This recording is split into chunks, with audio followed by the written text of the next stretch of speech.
Pour qu'un accord soit valable aujourd'hui, il faut qu'il ait été signé par un ou plusieurs syndicats ayant obtenu au premier tour au moins 30% des suffrages. Ça veut dire qu'ils peuvent signer avec le MEDEF et l'accord peut être valable. Mais attention, il faut qu'il n'y ait pas opposition de la part d'un ou plusieurs syndicats ayant obtenu au moins 50% des suffrages. Donc, est-ce que FO et CGT peuvent s'opposer à un accord signé par MEDEF, CFDT, CGC, CFTC? Eh bien non, parce qu'au niveau national, FO a 18% des suffrages et CGT a 30% des suffrages. Donc ils sont à 48 à peu près. Ils n'ont pas les 50%.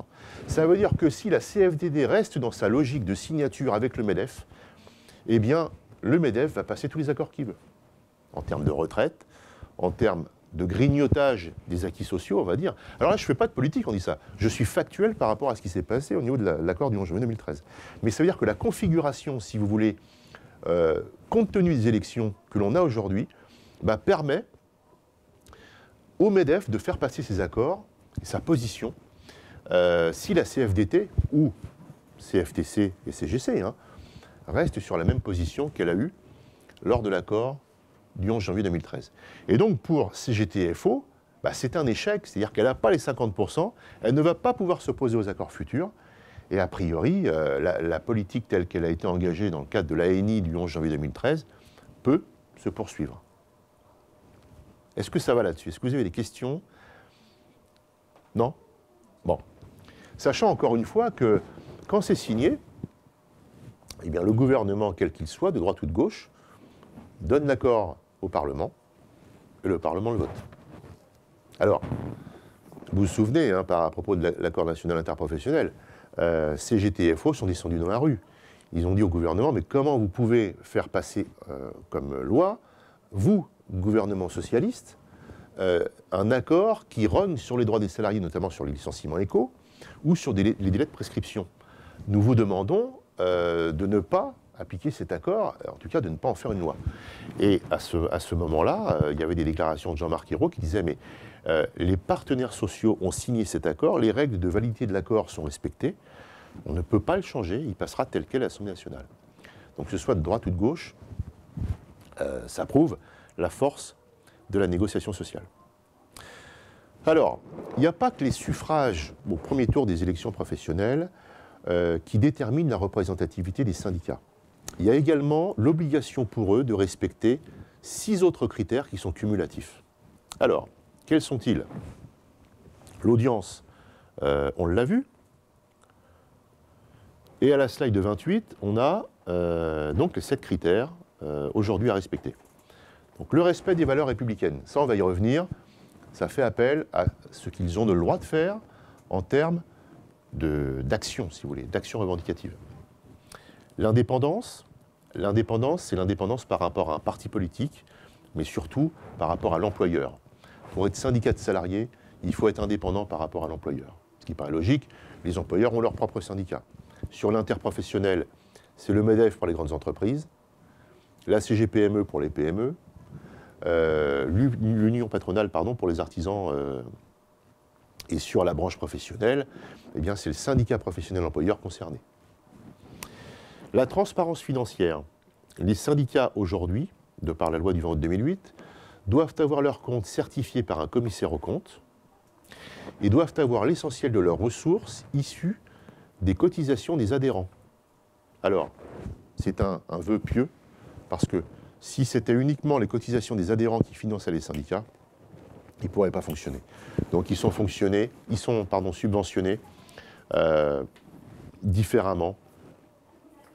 Le système est assez opaque, je vous l'avoue. Globalement également, puisqu'ils participent, les syndicats, au conseil d'administration de la sécurité sociale, au conseil d'administration des organismes paritaires collecteurs agréés, au conseil d'administration des caisses de prévoyance et de retraite complémentaires, etc., eh bien, les représentants de ces syndicats, employeurs et salariés, sont financés de par leurs travaux qu'ils fournissent dans ces conseils d'administration. Il y a des jetons de présence, donc c'est un autre mode de financement, on va dire, ce qu'on appelle le paritarisme. Bon, mais ça reste quand même pas tout à fait clair. Il faut également, pour être représentatif, que le syndicat ait une ancienneté minimale de 2 ans. Il faut qu'il ait une certaine audience électorale, donc on a vu, c'est au moins 10% des suffrages au premier tour des élections professionnelles.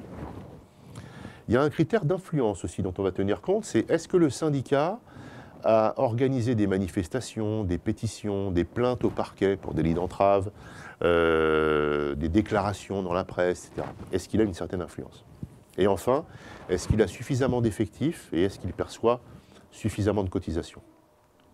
Alors, je ne vous cache pas que les critères essentiels sont le score obtenu aux élections professionnelles, l'indépendance également, et l'ancienneté minimale de 2 ans surtout. On y reviendra. Alors, tous les critères doivent être constitués, donc c'est la règle. Cela étant, il y a un critère qui est très important, dont je voulais vous parler. Je vous donne à ce titre un petit document qui est un arrêt de Cour de cassation de 2010, qui est très important. Hop, merci. Parce qu'il nous rappelle les règles en ce qui concerne les valeurs républicaines. Est-ce que l'on peut considérer qu'un syndicat comme Sud, par exemple, respecte les valeurs républicaines lorsqu'il a indiqué dans ses statuts qu'il est pour un syndicalisme de type socialiste autogestionnaire, voire un autre syndicat qui revendiquerait la disparition de l'État, y compris par le recours à l'action directe. Clairement, c'est le terrorisme.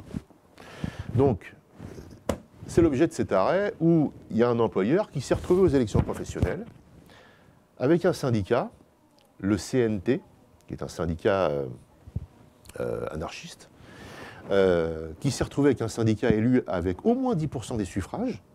Donc, manque de bol, eh bien, il est dans l'entreprise et il est là pour signer les accords, il est représentatif.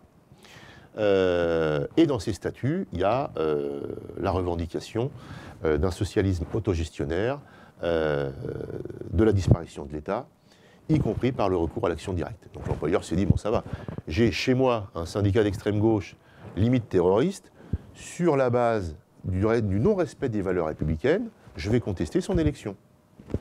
Et qu'est-ce que nous dit la Cour de cassation? Alors tout d'abord, c'est passé au tribunal d'instance. Alors pourquoi le tribunal d'instance? Parce que le contentieux des élections, ça passe devant le tribunal d'instance, systématiquement. Et s'il y a un recours qui doit être fait, ça passe ensuite devant la Cour de cassation, directement. Et alors, je vous lis les faits, c'est assez intéressant. Le critère du respect des valeurs républicaines introduit par la loi du 20 août 2008, en remplacement de celui devenu obsolète de l'attitude patriotique pendant l'occupation, n'entre pas seulement en ligne de compte pour la détermination de la représentativité des syndicats, il est également une condition d'implantation et de participation à la vie sociale de l'entreprise. Constitution d'une section syndicale, on y reviendra, et désignation d'un représentant, présentation des candidats dès le premier tour, etc. Toute la difficulté tient à l'absence de définition légale de ce critère que la loi de 2008 se contente de poser sans plus de précision. Les contours fixés par les partenaires sociaux dans la position commune du 9 avril 2008, c'est-à-dire les négociations qu'ils avaient eues ensemble avant que la loi ne soit votée. Encore une fois, là, on a la preuve que la loi du 20 août 2008, elle est passée par les négociations sociales. Ce sont eux qui ont décidé ces nouvelles règles de représentativité.